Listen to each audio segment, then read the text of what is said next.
Good afternoon or good evening, wherever you are. This is John Paval with Access Arts Live, and this week's roundup of organ, recital, and concert live stream action for the week of November 3rd to November 10th.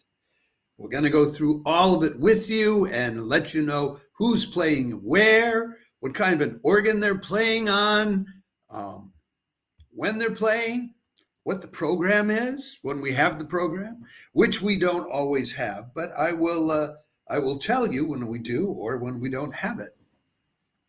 Before I go any further, let me remind you, if you're watching this on Facebook, please like the video. If you watch this on any of our other platforms, we're happy that so many of you like the video. What we want you to do is follow and or subscribe free of charge to Access Arts Live on YouTube, X, TikTok, Instagram, Threads, or LinkedIn, so we can make sure you get the more than 1,000 live links to live performances that we will be putting out for you this year.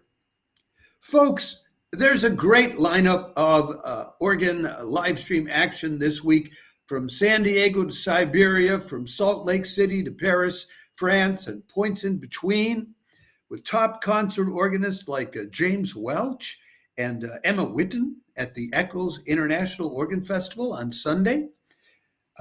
So I want to get right to it so I can cover all of it in a reasonable amount of time for you. Let's start with tomorrow, which is the first live stream that we have coming up for you from St. James Cathedral in Toronto. Tuesday, November 4th, St. James Episcopal in Toronto live streams organist, conductor, composer, and teacher Michael Capon of St. George's Anglican Cathedral in Kingston, Ontario. That'll be at 1 o'clock in the afternoon, Toronto time, 10 o'clock in the morning on the West Coast out there in LA and Seattle, and 6 o'clock in the evening here in Europe. No, that'll be 7 o'clock in the evening here in Europe. Sorry about that. We give you the link to the St. James Cathedral YouTube channel and the organ specs. Michael Capon is no stranger to St. James Cathedral. He played a concert there almost exactly a year ago. He's a composer as well as a performing artist. So at the concert last year, he played several of his own pieces. He played some de Grigny, some Messiaen and Stanford. In other words, a very French concert besides his own. He's playing another concert later this week, Friday, at St. James in Kingston, where he'll be playing works by Bach and Canadian composers Florence Durrell Clark and William Franz. We will see if he plays any of those tomorrow at St. James in Ontario. We haven't been given the list as usual. He has, as a composer, he has online, you can find the scores to recent music, which he has composed, product of McGill University, and then and member of the Royal Canadian College of Organists. That organ was basically rebuilt in 1976 by Phelps and Associates. It has 5,101 pipes, 87 ranks, 67 speaking stops, over 4 manuals, and 6 divisions. Then Wednesday, we have several live streams going on from different locations. I think all of them are somewhat interesting. The first one is this guy, James Welch, who is apparently a really outstanding concert organist. Wednesday, November 5th, Temple Church London live streams the celebrated concert organist, scholar, university professor, and author James Welch, currently of Provo, Utah, formerly a real Californian. That's at 2 o'clock in the afternoon European time, 9 in the morning on the 8 in the morning on the East Coast, and 5 in the morning out west, 11 o'clock in the evening in Australia. No, midnight in Australia. Sorry, I've got all the times messed up today. Everybody goes on and off daylight savings time and regular time at different times, and then all these times get screwed up. James Welch is a Stanford graduate. He got a Doctor of Musical Arts degree there. He also studied at the Mozarteum University in Salzburg and studied with Jean Langlais directly in Paris, France. He has taught at the University of California, Santa Barbara, and at Santa Clara University. He's not teaching anymore. He's played all over the place: Notre Dame Cathedral in Paris, the Gewandhaus in Leipzig, Washington National Cathedral, Salt Lake City Tabernacle, etc., where the Eccles Organ Festival takes place. We'll be telling you about a concert there that will be live streamed on Sunday. It's a Harrison and Harrison organ, 4 manuals with 332 feet stops. First installed in Scotland back in 1927, and Marcel Dupré came up to inaugurate it, and then moved down to London, Temple Church, London, in 1953. But at about the same time, there's another very interesting concert going on Wednesday from Queen's College.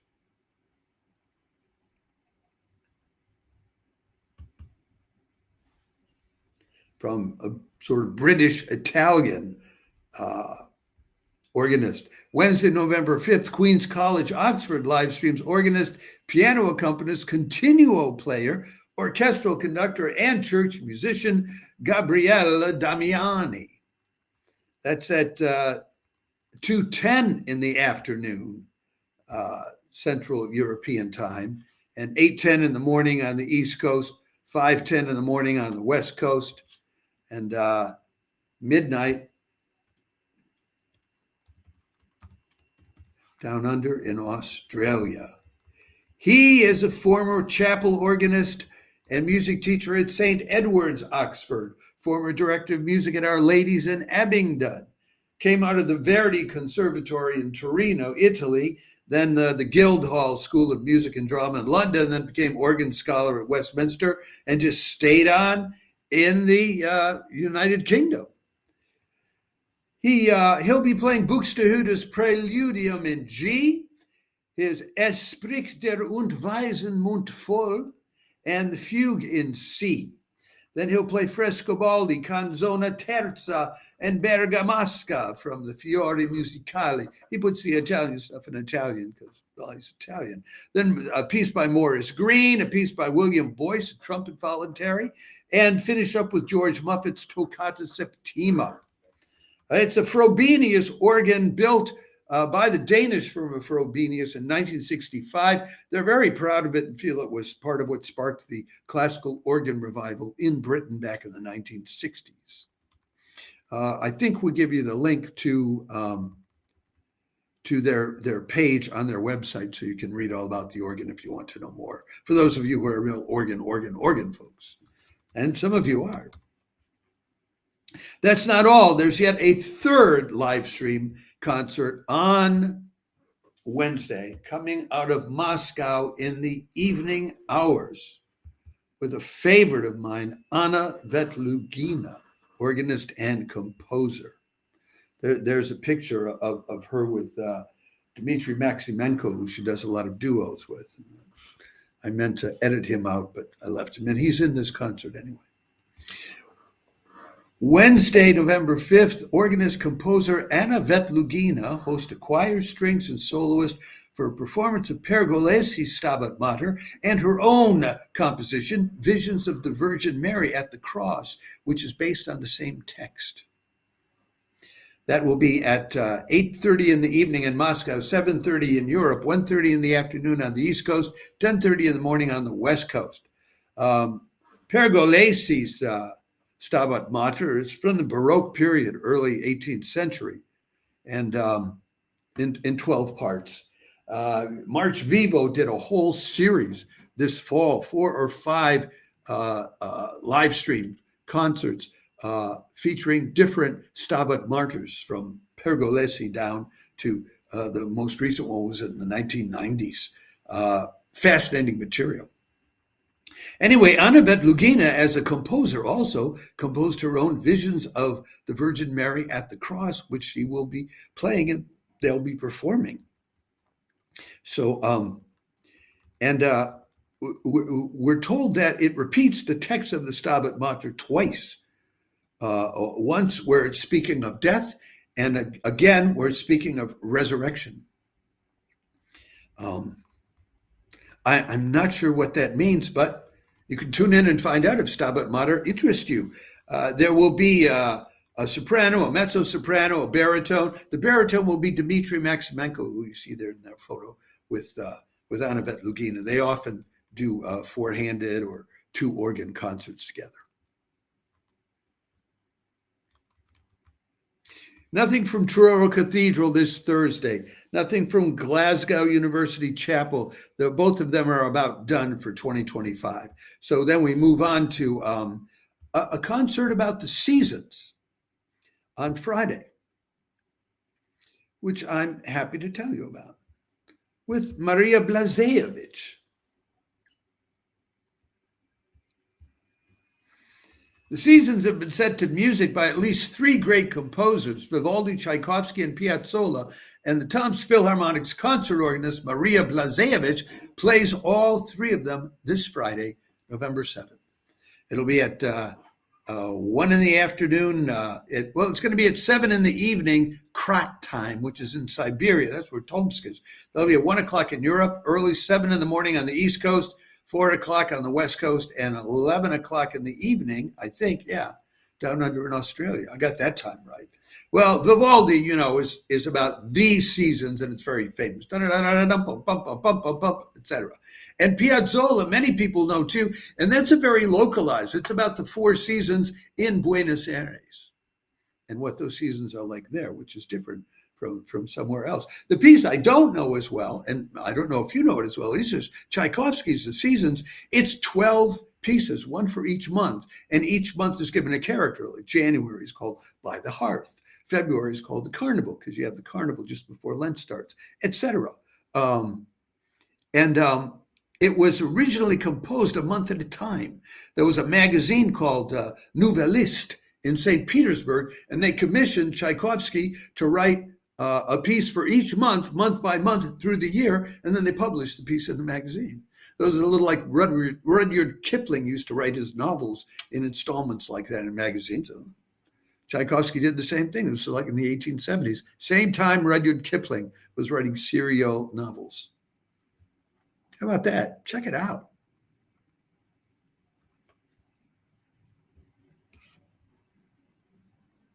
Maria Blazhevich. They do so many interesting concerts out in Tomsk. I mean, the people out there in Siberia, they're lucky to have that. Then just briefly, I do need to mention this.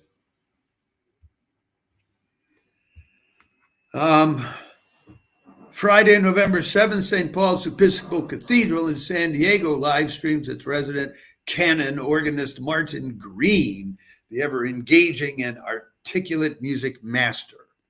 That's at the usual 1 o'clock Pacific Coast time, 4 o'clock on the East Coast, and 10 o'clock at night here in Europe. We never know what he's going to play, but he always has he plays an interesting set of music between European and American composers, earlier and later composers, and gives marvelous explanations of what to look for in the pieces he's playing.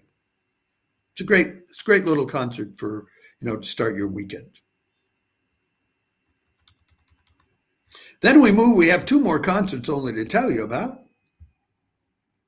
We don't have one for you on Saturday this week. Art Bene and the Roman Catholic Cathedral is doing something else on Sunday. It's more of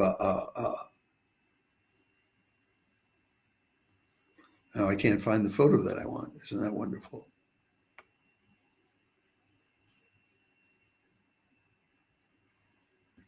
The photo is nowhere to be found.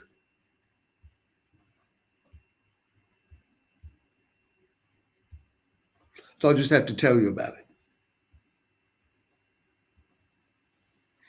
Sunday, November 9th, St. Eustache Church in Paris live streams resident organist Thomas Ospital playing Mendelssohn's Third Sonata, César Franck's Cantabile, and Leon Boelman's Gothic Suite on the 7,952 pipe Van den Heuvel organ. That's at the usual 5 o'clock in the evening, Paris time, 11 in the morning on the East Coast, 8 o'clock in the morning on the West Coast, and very late night down under in Australia. There is if you're really interested in that Van den Heuvel organ, I have a 35-minute live stream discussion with Thomas Ospital, which is on the Access Arts Live YouTube channel. So check that out. Always a good concert. He's an excellent top organist. And then finally, for the last offering that we have for you this week, it's from the Eccles Organ Festival. I have no idea why sometimes these photos just disappear on me, but sometimes they do. Hard to understand. But life goes on. Sunday, November 9th, the Eccles Organ Festival features Emma Witten, who is the associate organist at Christ Cathedral, formerly the Crystal Cathedral, in the Roman Catholic Diocese of Orange County, California. When it was the Crystal Cathedral, it was Protestant, but apparently now it's part of the Roman Catholic Diocese. They have two what are called landmark instruments there that she plays. One is a 5-manual Hazel Wright organ, and the other is a 4-manual organ. And she released her debut recording as an organist by Emma Witten was called Hazel is Back. And in it, she's playing the Hazel Wright organ, which had recently been restored. She's also director of music at a congregational community church in Delmar, and she teaches as an adjunct professor at Concordia University. She's performed in Germany, Spain, Colombia, the Netherlands, and the UK. She particularly promotes the works of women composers. Graduated from Notre Dame and then University of Kansas and then Arizona State, all music and organs. An interesting concert. So she plays, when I first looked at it, I thought, oh, it's very classic, but then you look closer and it isn't.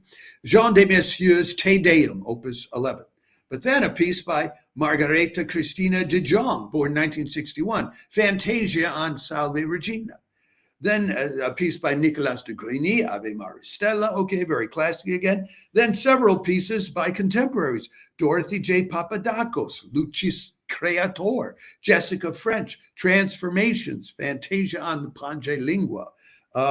Then some more classics, César Franck, Chorale number 2, De Roufflet Sicilienne from Suite for Organ, Opus 5, and she'll finish up very classically with Johann Sebastian Bach, showing she knows how to play this stuff, Prelude and Fugue in E minor, BWV 548. Folks, that's what we have for you for this week.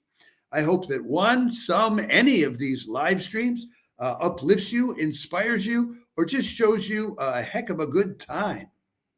Before I leave, let me remind you, if you're watching this on Facebook, please like the video. If you're watching this on any of our other platforms, we're happy that so many of you like our videos, but what we want you to do is like us. That is, follow and or subscribe to Access Arts Live, if you will, on YouTube, X, TikTok, Instagram, Threads, or LinkedIn, so we can be sure that we keep getting to you more than 1,000 live links to live performances online as this year unfolds. I'm done for today. I will be back tomorrow or the next day with keep track of our website. We'll let you know about it or on our 7 platforms. I'll be back with the week's chamber music live stream action. Ciao for now.